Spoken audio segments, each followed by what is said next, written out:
ഡോക്ടർമാരും മാധ്യമപ്രവർത്തകരും, ഞാനതുകൊണ്ടാണ് അടിവരയിട്ട് പറയുന്നത്, പത്രപ്രവർത്തകർ ഉൾപ്പെടെയുള്ള യോഗം അങ്ങനെ സാധാരണയായിട്ട് നടക്കാറില്ല.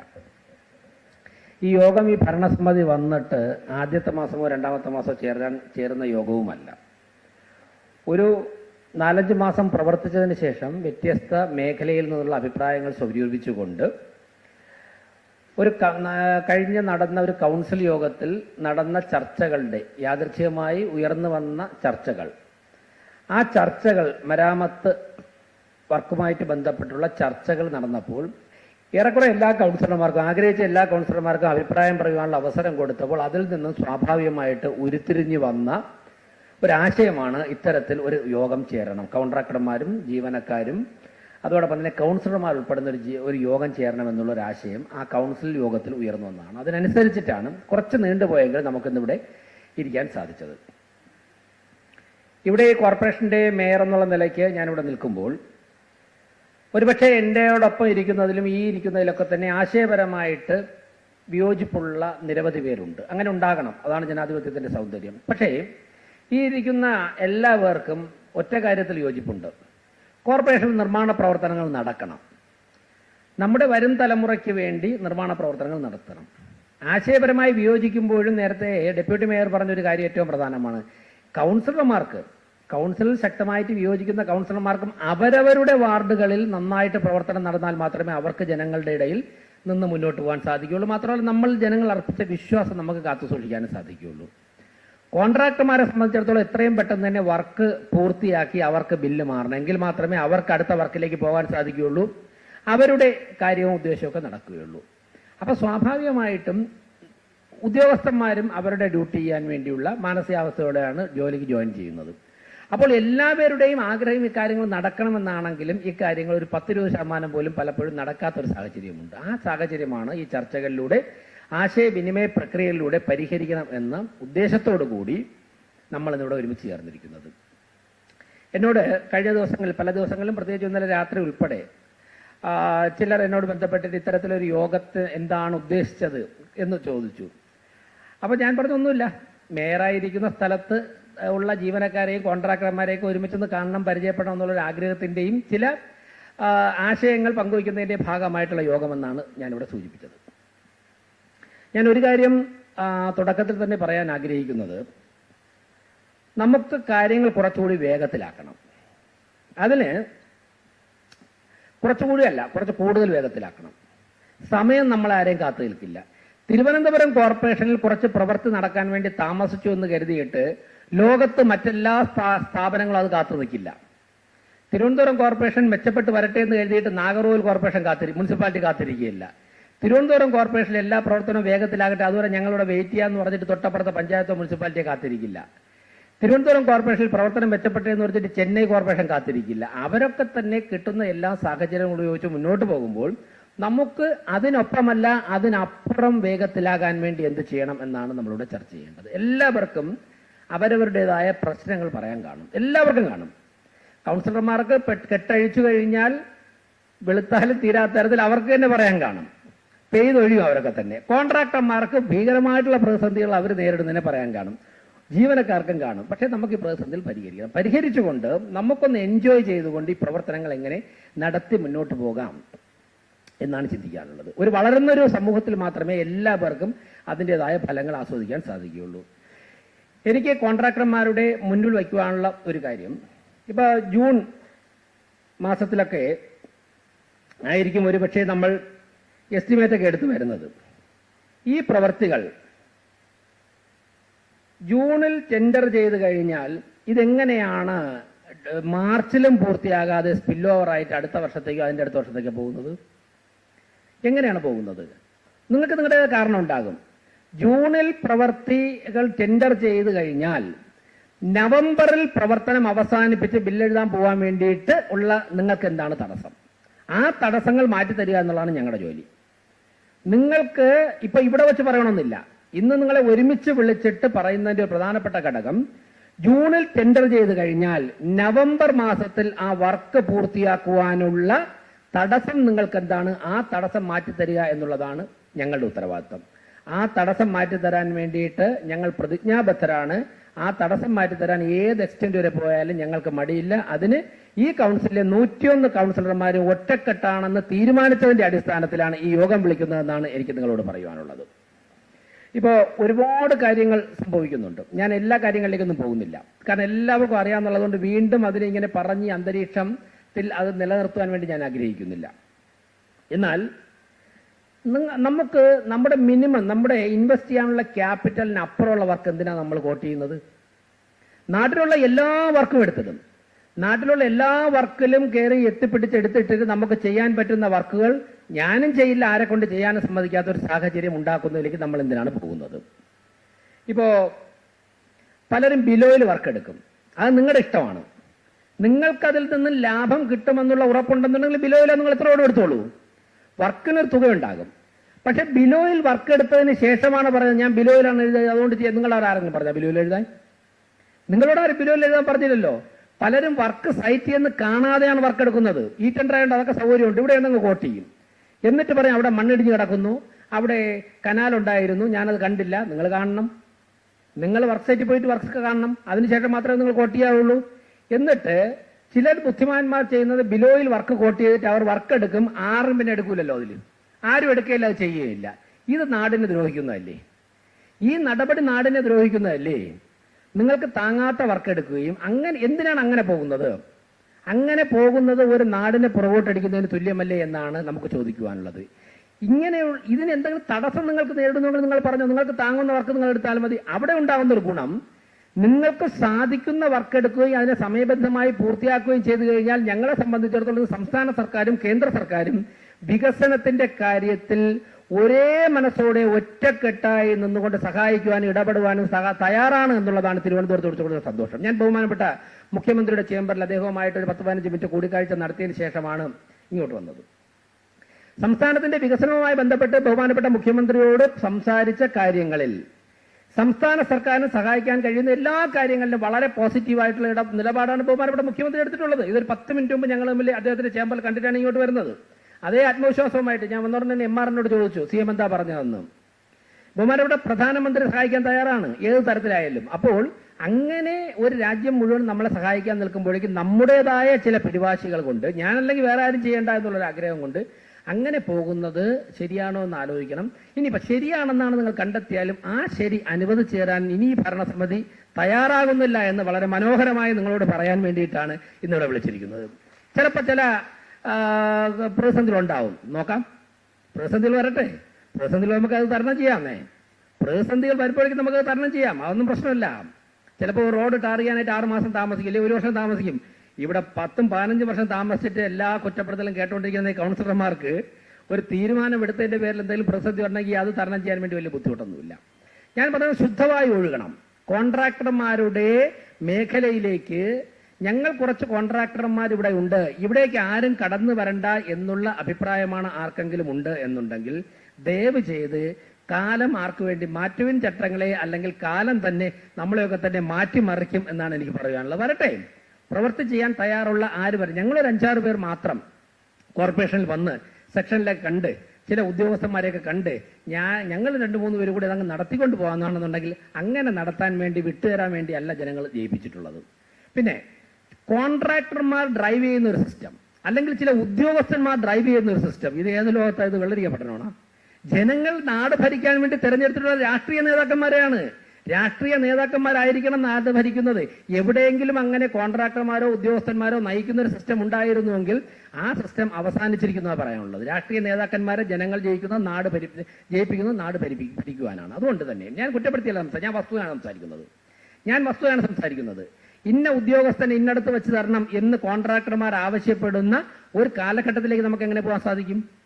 ഒരു ബിൽഡർ വന്നിട്ട് ഇന്ന ഉദ്യോഗസ്ഥനെ, ഇന്ന AE, ഇന്ന AC ഇന്നടത്ത് വെച്ചേരണമെന്ന് മേയറോട് ആവശ്യപ്പെടാൻ കണക്കിലുള്ള ധൈര്യത്തിലേക്ക് നമ്മളെ സിസ്റ്റം അധപ്പതിച്ചിരിക്കുന്നുവെങ്കിൽ ആ സിസ്റ്റത്തെ അടിമുറി മാറ്റിമറിക്കണം. അങ്ങനെയൊന്നും ഒരു സിസ്റ്റം വിട്ടുകൊടുക്കാൻ പറ്റില്ല.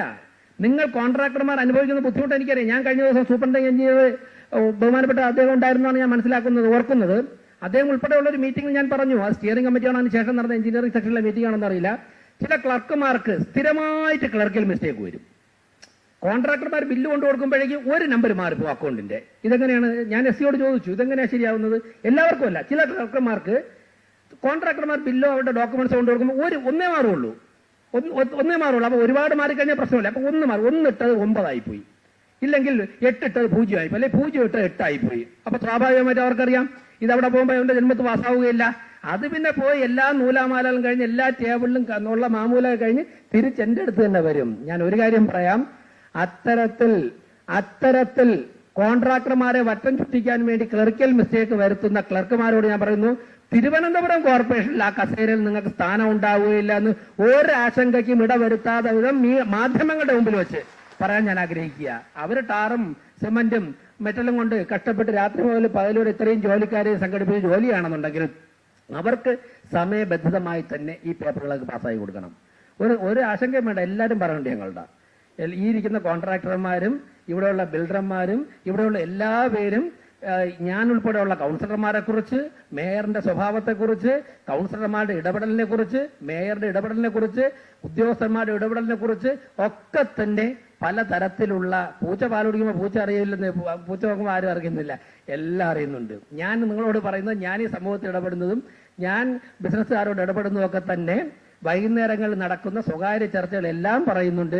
30-35 വർഷം കൊണ്ട് തിരുവനന്തപുരത്ത് ഒന്നുമില്ലായ്മയിൽ നിന്ന് രാഷ്ട്രീയ പ്രവർത്തനം നടത്തുന്ന എനിക്ക് ഏറെക്കുറെ എല്ലാ വിവരവും കിട്ടുന്നുണ്ട്. ചില ട്രാൻസ്ഫറുകളും ചില അങ്ങോട്ടും ഇവിടെ സീറ്റ് മാറ്റിയൊക്കെ തന്നെ ആ വസ്തുതയുടെ അടിസ്ഥാനത്തിൽ ഒന്നും അറിയാതെ മിണ്ടാതെ നമ്മളവിടെ ഇരിക്കണമെന്നുണ്ടെങ്കിൽ ഇതൊക്കെ മാറ്റിയത് ഒരു സീറ്റ് മാറ്റി 3 സീറ്റ് മാറ്റിയപ്പോഴേ അയാൾ അദ്ദേഹം ഹാപ്പി ആയിരുന്നു. ആ 3 സീറ്റിലും ഇരുത്തിയപ്പോഴേക്കും എനിക്ക് സഹിയായിട്ട് വൈകുന്നേരം ഒരു കല്യാണ സ്ഥലത്ത് പോകാൻ വയ്യ, ഒരു പാലുകാച്ച സ്ഥലത്ത് പോകാൻ വയ്യ, മേയർ എന്നുള്ള നിലയ്ക്ക് 4ാമത് അങ്ങനെ നമ്മൾ സീറ്റ് കണ്ടുപിടിച്ച് അങ്ങോട്ട് മാറ്റിയപ്പോഴേക്കും നിറഞ്ഞ കണ്ണുകളോടെ മേയറുടെ മുറിയിലേക്ക് വന്നു. മറ്റേ 3 സീറ്റിലും കുഴപ്പമില്ലായിരുന്നു, ഇല്ലാത്ത പ്രശ്നങ്ങളൊന്നുമില്ല.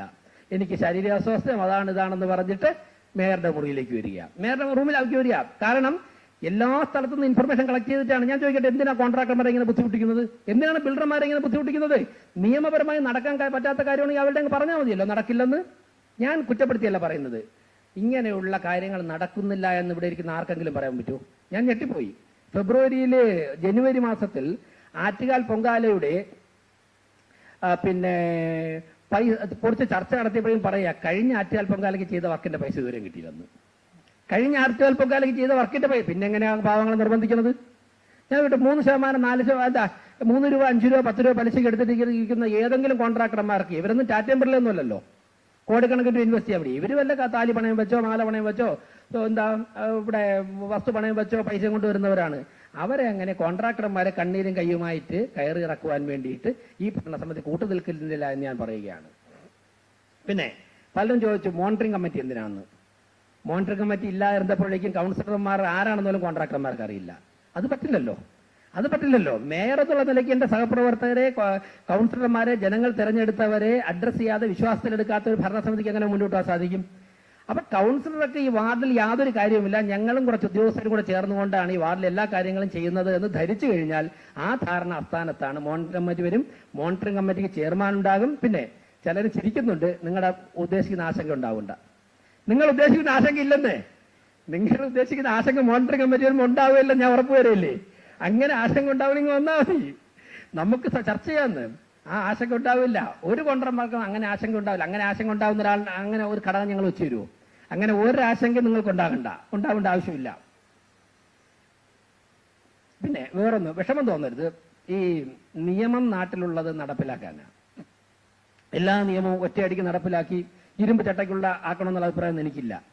അധികാരവും നിയമവും വളരെ കുറച്ചേ പ്രയോഗിക്കാവുള്ളൂ, നിവർത്തിയില്ലാത്ത സ്ഥലത്ത് മാത്രമേ പ്രയോഗിക്കാവുള്ളൂ. പക്ഷേ നിവർത്തി കിടന്ന ഒരു സാഹചര്യം വന്നതുകൊണ്ട് തന്നെ എഗ്രിമെന്റ് പീരീഡ് കഴിഞ്ഞ് വർക്ക് തീർക്കാതെ മുന്നോട്ട് പോയാൽ പ്രിയപ്പെട്ട സഹപ്രവർത്തകരെ, കോൺട്രാക്ടർമാരെ, നമുക്ക് നടപടിയിലേക്ക് പോകേണ്ടി വരും. എഗ്രിമെന്റ് പീരീഡ് കഴിഞ്ഞിട്ട് മാസങ്ങളോളം വർഷങ്ങളോളം വർക്ക് ചെയ്യാതെ പൂർത്തിയാക്കാതെ മുന്നോട്ട് പോകാനാണ് ഭാവമെങ്കിൽ നമുക്ക് നിയമപരമായിട്ടുള്ള നടപടികൾ സ്വീകരിക്കേണ്ടി വരുമെന്ന് വളരെ വിനയപുരസരം പറയുകയാണ്.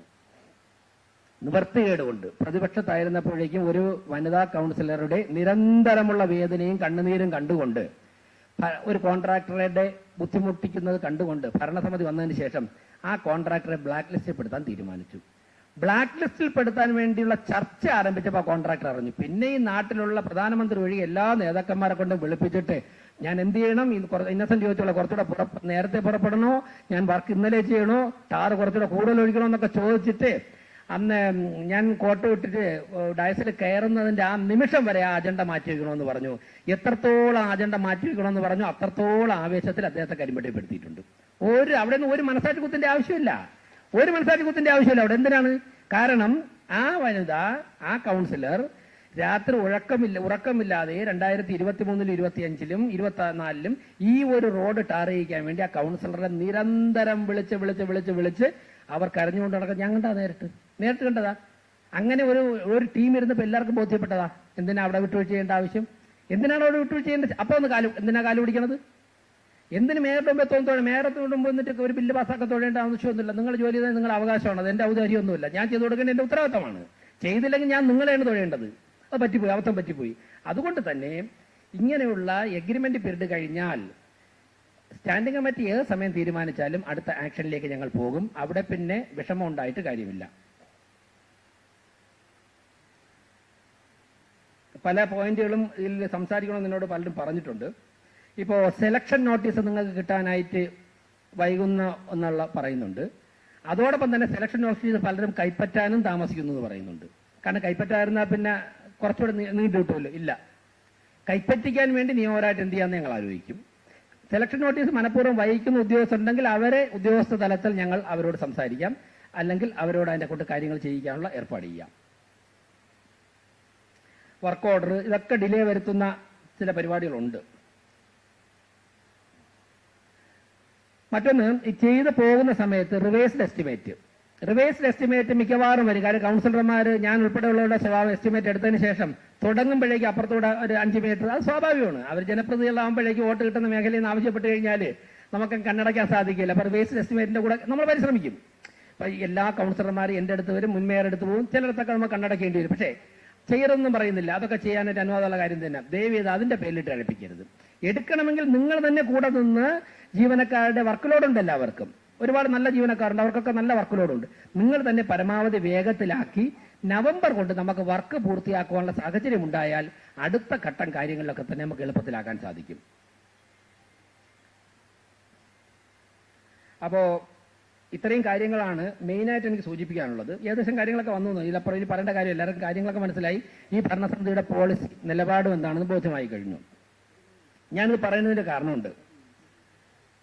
കാരണം കോടിക്കണക്കിന് രൂപ ഇവിടെ വർക്കാണ് ചെയ്തിട്ട് പൂർത്തിയാതെ കിടക്കുന്നത്. 100 കണക്കിന് കോടി രൂപയുടെ കെട്ടിടങ്ങളാണ് ഈ കോർപ്പറേഷനിൽ പണി പൂർത്തിയാക്കിയിട്ട് ഉപയോഗിക്കാതെ കിടക്കുന്നത്. ഒന്ന് ആലോചിച്ച് നോക്ക്. ഒരു നാട്ടിലെ ജനങ്ങളുടെ നികുതി പണം 100 കണക്കിന് കോടി രൂപ അവിടെയും ഇവിടെയും കോൺക്രീറ്റ് കുഴച്ചിട്ട് കെട്ടിടങ്ങൾ കെട്ടി, ചിലയിടത്ത് AC വെച്ചിട്ടുണ്ട്, ഇങ്ങനെ ഉപയോഗിക്കാതെ കിടക്കണം. അങ്ങനെ ഒരു നാടിന് എങ്ങനെ മുമ്പോട്ട് പോകാൻ സാധിക്കും? അങ്ങനെ നമ്മൾ ഒരു രൂപ ഒരു നേരത്തെ ഭക്ഷണം കഴിക്കാതെ എത്രയോ പേര് ഇപ്പൊ കുട്ടികൾക്ക് ബാഗ് കൊടുത്ത് മേയർ കെയർ പദ്ധതിയിൽ എന്ത് ഈശ്വരാനുഗ്രഹം കിട്ടിയതുപോലെയാണെന്ന് പറയും. ഓരോ കുട്ടികൾ വാങ്ങിച്ചുകൊണ്ട് വെറും 1000-1200 രൂപ ബാഗും കിറ്റുമാണ് നമ്മൾ കൊടുത്തത്. അപ്പൊ ഇങ്ങനെ ജനങ്ങൾ പണമില്ലാതെ നരയിക്കുമ്പോഴേക്കും നമുക്ക് ഹൃദയമുള്ള ആർക്കാ ഇങ്ങനെ ഇത് ചെയ്യാൻ സാധിക്കുന്നത്? കോർപ്പറേഷന്റെ അസറ്റ്, കോടിക്കണക്കിന് രൂപയുടെ അസറ്റ് പാഴായി പോവുകയാണ്. ചെറിയൊരു ഉദാഹരണം പറയാം. നമ്മുടെ ബോർഡുകൾ ലേലം കൊടുക്കുന്ന പരിപാടിയുണ്ട്. ഈ ബോർഡിന് ടാക്സ് പിരിക്കുന്ന പരിപാടി ഉണ്ടല്ലോ, അത് കൊടുത്തിരുന്നു. അപ്പൊ പലരും പല അഭിപ്രായങ്ങൾ പറഞ്ഞു. ഈ കടകളുടെ സ്ഥാപനങ്ങളുടെ ബോർഡ് വെച്ചേക്കണമെങ്കിൽ ഒരെണ്ണം വയ്ക്കാം, ബാക്കിയുള്ളതിന് നിശ്ചിത നികുതി കൊടുക്കണം. അതിന് കോർപ്പറേഷൻ സാധാരണ ടെൻഡർ ചെയ്യുകയാണ് ചെയ്യുന്നത്. ഏതെങ്കിലും ഒരു കോൺട്രാക്ട് പിടിക്കും. കഴിഞ്ഞതിന് 42 ലക്ഷം രൂപയ്ക്കായിരുന്നു ഒരു വർഷം പിടിച്ചിരുന്നത്. അവർ സ്റ്റാഫിനെ വെച്ച് പണം ചെലവാക്കി പിടിക്കും. അപ്പൊ പലരും പറഞ്ഞതനുസരിച്ച് അതിനെ വീണ്ടും ടെൻഡർ ചെയ്യണമെന്ന് പറഞ്ഞു. അപ്പം ഫിനാൻസ് സ്റ്റാൻഡിംഗ് കമ്മിറ്റി മുമ്പാകെ ആ വിഷയം വന്നു. ഫിനാൻസ് സ്റ്റാൻഡിംഗ് കമ്മിറ്റി സ്ഥാപനങ്ങളൊക്കെ തന്നെ, വാടക കുറഞ്ഞ സ്ഥാപനങ്ങളൊക്കെ തന്നെ വീണ്ടും ലേലം ചെയ്യാൻ തീരുമാനിച്ചു. ഞാൻ ഇന്നലെ നടന്നൊരു കാര്യം നിങ്ങളുടെ അറിവിലേക്ക് പറയുകയാണ്. 40 ലക്ഷം സാധാരണ 10% കൂട്ടി 44 ലക്ഷം രൂപയാവും. ടെൻഡർ ചെയ്തപ്പോഴേക്കും വേറെ ഒരു പരിശ്രമമില്ല. ടെൻഡർ ചെയ്തപ്പോഴേക്കും ഇന്നലെ പോയത്രയാണെന്ന് അറിയാമോ? 1,05,10,5 ലക്ഷം. ഫിനാൻസ് സ്റ്റാൻഡിംഗ് കമ്മിറ്റി ഇന്നലെ ചെയ്തപ്പോഴേക്കും 1,05 ലക്ഷം രൂപയ്ക്കാണ് പോയത്. ഒന്ന് ആലോചിച്ച് നോക്ക്. നമ്മൾ അങ്ങനെ ഒരു പരിശ്രമം നടത്തായിരുന്നുവെങ്കിൽ കോർപ്പറേഷന് കിട്ടേണ്ട ഏകദേശം 50-55 ലക്ഷം രൂപ നഷ്ടപ്പെട്ടു പോയാൽ അത് 44 ആവും. എത്ര കൂട്ടിയാലും നമ്മുടെ പരമ്പരാഗത സിസ്റ്റം അനുസരിച്ച് 40-44 ആവും. 10% കൂട്ടിയിട്ട് 44, 1 5 44 കുറച്ച് നോക്കൂ. അപ്പൊ കോർപ്പറേറ്റ് എത്രയാ? 56. ആ, ഒന്ന് ആലോചിച്ച് നോക്ക്. 56 ലക്ഷം, 40 ലക്ഷം രൂപ കൊടുത്തുകൊണ്ടിരുന്നത് ഒറ്റയടിക്ക് 50-60%, 50 100%, 100%, 100% കൂടുതൽ വർധനവാണ്. ആലോചിച്ച് നോക്കിയാ. ഞാൻ ചോദിക്കട്ടെ, ഇത്രത്തോളം അസറ്റുള്ള ഒരു കോർപ്പറേഷൻ എങ്ങനെ പോയാൽ മതിയാവോ? ഈ ഒരൊറ്റ ഉദാഹരണമാണ് ഞാൻ പറഞ്ഞത്. ഒരുപാട് ഡെപ്യൂട്ടിമാർക്ക് ഒരുപാട് പറയാൻ കാണുന്നില്ല. അവർ ഒരുപാട് ലേലം നടത്തിയിട്ടുണ്ട്. എല്ലാം തുക കൂടുതൽ കിട്ടിയതാണ് ഞാൻ അറിഞ്ഞത്. ചിലർ ബുദ്ധിപൂർവ്വം ഇരിപ്പുണ്ട്, വിളിക്കാതിരിപ്പുണ്ട്, എല്ലാവരും കൂടെ ചേർന്നിട്ടിരിപ്പുണ്ട്. അത് ഓഫറിൽ വരുമ്പോൾ എടുക്കാറുണ്ട്. നോക്കാം നമുക്കത്. അങ്ങനെ എളുപ്പമൊന്നും എടുത്തിട്ട് പോകില്ല. അത് നമുക്ക് നോക്കാന്നേ. കോർപ്പറേഷൻ സ്വന്തമായിട്ട് ഇരിക്കാമല്ലോ.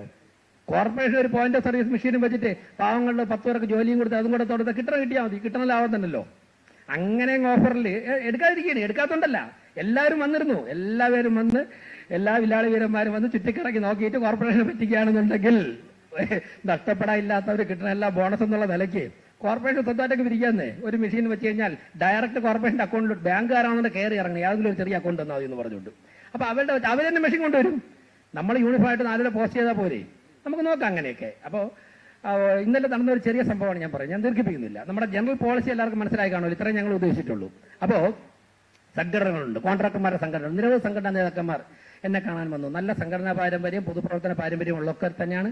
അവരെ ബഹുമാനിക്കുന്നു. അവർ പറയുന്ന കാര്യങ്ങൾ മുഖവിലേക്ക് എടുക്കുന്നു. ഇനിയും ശക്തമായ സംഘടനാ പ്രവർത്തനം കോൺട്രാക്ടർമാരുടെ ഇടയിൽ നടക്കണം. പുതിയ പുതിയ സംഘടനകൾ ഉണ്ടാകണം. പുതിയ പുതിയ കോൺട്രാക്ടർമാർ നമ്മുടെ നാടിന്റെ പല ഭാഗത്തുനിന്നും ഇതിലേക്ക് വരണം. ഇപ്പോഴുള്ള കോൺട്രാക്ടർമാർ ഒരുപാട് കാലം ഇവിടെ ഈ പ്രസ്ഥാനത്തിന് വേണ്ടി ജോലി ചെയ്ത കോൺട്രാക്ടർമാർ, എന്തൊക്കെ പറഞ്ഞാൽ നിങ്ങളൊക്കെ നടത്തിയ നിർമ്മാണ പ്രവർത്തനത്തിന്റെ മുകളിലാണ് ഞങ്ങളൊക്കെ ഇന്നിരിക്കുന്നത്. അത് അവർക്ക് പലർക്കും ആരോഗ്യ പ്രശ്നങ്ങളുണ്ട്. നമുക്ക് മാനസികമായ എല്ലാ പരിഗണനയും നൽകാം. മേയറായതിനു ശേഷം വിവാഹം പ്രശ്നമായിട്ട് ബന്ധപ്പെട്ട്, അസുഖമായിട്ട് ബന്ധപ്പെട്ട് എൻ്റെ അടുത്ത് വന്നിട്ടുള്ള എല്ലാ കത്തുകളും, എൻ്റെ ശ്രദ്ധയിൽ വന്നിട്ടുള്ള എല്ലാ കത്തുകളും ഓൺ ഫണ്ട്, അവർ പറയുന്ന തരത്തിൽ, ഓൺ ഫണ്ട് ആണെങ്കിൽ ഓൺ ഫണ്ട്, അതുപോലെ തന്നെ മറ്റു തരത്തിൽ ഏതെങ്കിലും സ്പീഡൊക്കെ വേണം, എല്ലാ കാര്യങ്ങളും ആത്മാർത്ഥമായിട്ട് ചെയ്തു കൊടുക്കാൻ പരിശ്രമിച്ചിട്ടുണ്ട്.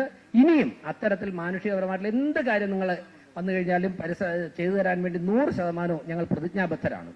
എവിടെയെങ്കിലും നിങ്ങളുടെ അനാവശ്യമായിട്ട് കൗൺസിലർമാർ നിങ്ങളെ ബുദ്ധിമുട്ടിക്കുന്നുണ്ട്, ഉദ്യോഗസ്ഥർ ബുദ്ധിമുട്ടിക്കുന്നുണ്ട്, വന്ന് പറഞ്ഞു കഴിഞ്ഞാൽ ചെയ്തു തരാൻ തയ്യാറാണ്. അങ്ങനെ ഒറ്റക്കെട്ടായി ഒരുമിച്ച് നിന്നുകൊണ്ട് നമുക്ക് മുന്നോട്ട് പോകാമെന്നാണ് സൂചിപ്പിക്കാനുള്ളത്. 1-2 കാര്യങ്ങൾ കൂടിയുള്ളത്. ഇപ്പോൾ ടാറിന്റെ വില കൂടിയിട്ടുണ്ട്. അത് കൗൺസിലിൽ തന്നെ ബഹുമാനപ്പെട്ട Shri Sabarinathan UDF parliamentary party leader ആ വിഷയം ഉന്നയിച്ചു. ഞങ്ങൾ ഗൗരവമായിട്ട് ചർച്ച ചെയ്തു. ബഹുമാനപ്പെട്ട മുഖ്യമന്ത്രിയുടെയും തദ്ദേശ സ്വയംഭരണ വകുപ്പ് മന്ത്രിയുടെയും പൊതുമരാമത്ത് വകുപ്പ് മന്ത്രിയുടെ ഒക്കെ തന്നെ ശ്രദ്ധയിൽ ഞങ്ങൾ കൊണ്ടുവരുന്നുണ്ട്. സ്വാഭാവികമായിട്ടും സംസ്ഥാനത്ത് എമ്പാടുമുള്ള ഒരു പ്രശ്നമാണ്. ഗവൺമെന്റ് ഈ വിഷയത്തിൽ ആരോഗ്യകരമായിട്ടുള്ള ഒരു തീരുമാനം തന്നെ ഗവൺമെന്റ് സ്വീകരിക്കും എന്നാണ് നമ്മൾ, കാരണം ഇരട്ടിയിൽ കൂടുതലായിട്ടുണ്ടെന്നാണ് പറഞ്ഞത്. പക്ഷേ നമുക്ക് ആ ഒരു കാരണം പറഞ്ഞുകൊണ്ട് എഗ്രിമെന്റ് വെച്ച വർക്കുകളുടെ കാര്യത്തിൽ നമുക്ക് അങ്ങനെ ഡിലേ വരുത്തി പോകാൻ സാധിക്കുമോ? ഇങ്ങനൊരു ക്രൈസിസ് വന്നു. ഇങ്ങനൊരു ക്രൈസിസ് വന്നു വെച്ചിട്ട് നമുക്ക് എല്ലാവരും സ്റ്റോപ്പ് ചെയ്യാൻ പറ്റില്ലല്ലോ. അപ്പൊ കോവിഡ് വന്നു എല്ലാവരും ലോക്ക്ഡൌൺ പ്രഖ്യാപിച്ചു. ലോക്ക്ഡൌൺ പ്രഖ്യാപിച്ചിട്ട് ആ ലോക്ക്ഡൌണിൽ നിന്നുകൊണ്ട് നമുക്ക് എങ്ങനെ ജീവിക്കാം? യുദ്ധം വന്നു. യുദ്ധം നമ്മൾ വിചാരിച്ചാൽ അവസാനിക്കില്ല. പക്ഷേ യുദ്ധ സാഹചര്യത്തിൽ കൊണ്ട് എങ്ങനെ ജീവിക്കാം? നമ്മൾ അങ്ങനെ റീമേക്ക് ചെയ്തു. അപ്പോൾ ടാറിന്റെ വില കൂടിയെന്ന് ഒറ്റ കാരണം കൊണ്ട് നിങ്ങൾ എഗ്രിമെന്റ് വെച്ചപ്പോഴേക്കും ടാറിന്റെ വില കൂടിയിരുന്നില്ല. നിങ്ങൾ പലരും എഗ്രിമെന്റ് കഴിഞ്ഞ വർക്കാണിത്, പീരീഡ് കഴിഞ്ഞ വർക്കാണ്. അപ്പോൾ സ്വാഭാവികമായിട്ടും അതിന് ഗവൺമെന്റിന്റെ മുമ്പാകെ ഞങ്ങൾക്ക് എടുക്കാൻ പോളിസി എടുക്കാൻ പറ്റുന്ന തീരുമാനമല്ല, ഇത് വിഷയമല്ല. ഗവൺമെന്റിന് മുമ്പാകെ ആ വിഷയം അവതരിപ്പിക്കുക, ഗവൺമെന്റ് തീരുമാനം എടുക്കണം. പക്ഷെ ആ ഒരൊറ്റ കാരണം പറഞ്ഞുകൊണ്ട് വർക്ക് ഡിലേ വരുത്തി പോകുന്നതിനെ കുറിച്ച് പുനർചിന്തനം നടത്തണമെന്നാണ് എനിക്ക് നിങ്ങളോട് പറയാനുള്ളത്. മറ്റൊന്ന്,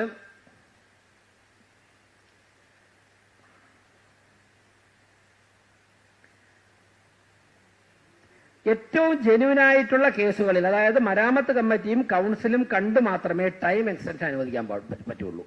ടൈം എക്സ്റ്റൻഷൻ ഏതെങ്കിലും ഒരു ചെയർമാനെയോ അല്ലെങ്കിൽ മേയറെയോ അല്ലെങ്കിൽ ഏതെങ്കിലും ഒരു ഉദ്യോഗസ്ഥനെയോ വന്ന് കണ്ടിട്ട് ടൈം എക്സ്റ്റെൻഡ് ചെയ്ത് വാങ്ങാം എന്നാണെന്നുണ്ടെങ്കിൽ അത് നടക്കില്ല. ഒരു ടീമിൽ ചർച്ച ചെയ്ത്, മരാമത്ത് കമ്മിറ്റി ചർച്ച ചെയ്ത് കൗൺസിലിന്റെ മുമ്പാകെ വന്നതിന് ശേഷമല്ലാതെ, കൗൺസിലർമാർ അറിയട്ടെ ടൈം എക്സ്റ്റെൻഡ് ചെയ്ത് കൊടുക്കുകയാണെന്നുണ്ടെങ്കിൽ ടൈം എക്സ്റ്റെൻഡ് ചെയ്ത് കൊടുക്കാൻ നിർവാഹമില്ല. അത് ഞങ്ങളുടെ തീരുമാനത്തിന്റെ ഭാഗമാണ്. പാർട്ട് ബില്ല്, ചില കരാറുകാർ പാർട്ട് ബില്ല് കിട്ടിക്കഴിഞ്ഞാൽ പിന്നെ വർക്ക് അങ്ങനെ ചെയ്യില്ല. പാർട്ട് ബില്ല് മാറും, പാർട്ട് ബില്ല് മാറി. അപ്പൊ പാർട്ട് ബില്ല് മാറിയിട്ട് വർക്ക് ചെയ്യാത്തവരെ നിയമത്തിന്റെ അടിസ്ഥാനത്തിൽ ഏത് രീതിയിലാണ് നമുക്ക് മുന്നോട്ട് പോകാൻ പറ്റുന്നത് ഞങ്ങൾ ആലോചിക്കും. അതിൽ വിരോധം തോന്നിയിട്ട് കാര്യമില്ല. പാർട്ട് ബില്ല് വാങ്ങിക്കാൻ വലിയ ആവേശം കാണും. പാർട്ട് ബില്ല് കിട്ടിക്കഴിഞ്ഞാൽ പിന്നെ കൗൺസിലർ കേട്ടോളണം ബാക്കിയെല്ലാം തന്നെ. അത് വിട്ടുകൊടുക്കാൻ വേണ്ടി ആഗ്രഹിക്കുന്നില്ല. ഞാൻ നേരത്തെ പറഞ്ഞു, നമ്മുടെ ഫിനാൻഷ്യൽ സ്റ്റെബിലിറ്റി അനുസരിച്ചുള്ള വർക്ക് എടുക്കാത്ത ഒരുണ്ടാക്കുന്ന അപകടത്തെക്കുറിച്ച്, മോണിറ്ററിംഗ് സെല്ലിനെ കുറിച്ച് പറഞ്ഞു. ഏറെക്കുറെ എല്ലാ കാര്യങ്ങളും പറഞ്ഞു കഴിഞ്ഞു. മരാമത്ത് വർക്കിന്റെ ക്വാളിറ്റി ഉറപ്പുവരുത്തണം. സർക്കാർ നിശ്ചയിക്കുമ്പോഴേക്കും ക്വാളിറ്റി ഉറപ്പുവരുത്തിക്കൊണ്ട് അത് ലാഭം അതിലുണ്ടാവും. അങ്ങനെ ലാഭം കിട്ടില്ല എന്നുള്ള വർക്കുകൾ നിങ്ങൾ എടുക്കണ്ട. ക്വാളിറ്റി ഉറപ്പുവരുത്തിക്കൊണ്ട്, അല്ലാതെ ക്വാളിറ്റിയിൽ കോംപ്രമൈസ് ചെയ്തുകൊണ്ട് ഉള്ള ലാഭത്തിനെ കുറിച്ചല്ല സർക്കാർ പറയുന്നത്. ക്വാളിറ്റി ഉറപ്പുവരുത്തിക്കൊണ്ട്. അതുകൊണ്ട് കാരണം ലാബ് ടെസ്റ്റിന് പോകും. ലാബ് ടെസ്റ്റിന് പോയിട്ട് അത് ഇഷ്യൂ ആയി കഴിഞ്ഞാൽ വിജിലൻസ് അന്വേഷണത്തിന് പോകും. ദയവ് ചെയ്ത് അങ്ങനെയുള്ള സാഹചര്യം ഉണ്ടാവരുത്. കോൺട്രാക്ടർമാർ എവിടെയാണ് സംഭവിച്ചതെന്ന് അറിയില്ല, മനഃപൂർവ്വം അവരറിഞ്ഞുകൊണ്ടോ അറിയാതെയോ ഒരുപക്ഷെ അന്വേഷണം പ്രതീക്ഷിക്കാതെ ആയിരിക്കും വിഴിഞ്ഞത്ത് ഒരു ഫ്ലാറ്റ് ചെയ്തിട്ടുണ്ട്. വളരെ ക്രൂരമാണ് ആ കാട്ടിയത്. ആ കാണിച്ചവർക്ക് കൃത്യമായിട്ടുള്ള മറുപടി നിയമം നൽകും എന്നുള്ള കാര്യത്തിൽ ആർക്കും ഒരു സംശയവും വേണ്ട. കൃത്യമായിട്ട് 4 കൊല്ലം കഴിയുമ്പോഴേക്കും ഇടിഞ്ഞു പൊളിഞ്ഞു വീഴുന്ന, തലയെക്കൂടി വീഴുന്ന കോൺക്രീറ്റ് കെട്ടിടം നിർമ്മിച്ചയാൾ ഈ പ്രവൃത്തി ഇനി ചെയ്യാൻ വേണ്ടി യോഗ്യനാണോ ഇല്ലേ എന്നുള്ള കാര്യം നിയമ സംവിധാനങ്ങൾ ചർച്ച ചെയ്യട്ടെ. അതിന്റെ വഴിക്ക് വിട്ടുകൊടുക്കുന്നു. അത് കൗൺസിലിന്റെ തീരുമാനത്തിന് വിട്ടുകൊടുക്കുകയാണ്. അപ്പോൾ ക്വാളിറ്റി ചെക്ക് ചെയ്യുന്ന നടപടി ഉണ്ടാകും. ഞാൻ ദീർഘിപ്പിക്കുന്നില്ല, ചുരുക്കുകയാണ്. പറയാൻ വന്നത് കൃത്യമായിട്ട് നിങ്ങൾക്ക് മനസ്സിലായി കാണുമെന്ന് വിശ്വസിക്കുന്നു. നമ്മൾ ജീവനക്കാരും കോൺട്രാക്ടർമാരും നമ്മുടെ പരസ്പരമുള്ള ബുദ്ധിമുട്ട് എല്ലാം മനസ്സിലാക്കിക്കൊണ്ട് നമുക്ക് നേരത്തെ ഡെപ്യൂട്ടി മേയർ പറഞ്ഞതുപോലെ സൗഹൃദ അന്തരീക്ഷത്തിൽ നമുക്ക് പ്രവർത്തിച്ച് മുന്നോട്ട് പോകാം. നവംബർ മാസത്തിൽ ഞങ്ങൾ എല്ലാ ബുധനാഴ്ചയും സ്റ്റിയറിംഗ് കമ്മിറ്റി ചേരുന്നുണ്ട്. കൃത്യമായ ഇടവേളകളിൽ മരാമത്ത് സ്റ്റാൻഡിംഗ് കമ്മിറ്റി ചേർന്നിട്ട് എഞ്ചിനീയറിംഗ് വിഭാഗം പ്രത്യേകിച്ച് യോഗം ചേർന്നിട്ട് SC ഒക്കെ തന്നെ വളരെ മുൻകൈ എടുക്കുന്നുണ്ട്. എനിക്ക് വളരെ തൃപ്തികരമായിട്ടുള്ള പ്രവർത്തനമാണ്. ഞങ്ങളുടെ ഫസ്റ്റ് ലെയർ ജീവനക്കാരുമായിട്ടാണ് ഞാനൊക്കെ ഇരിക്കുന്നത്.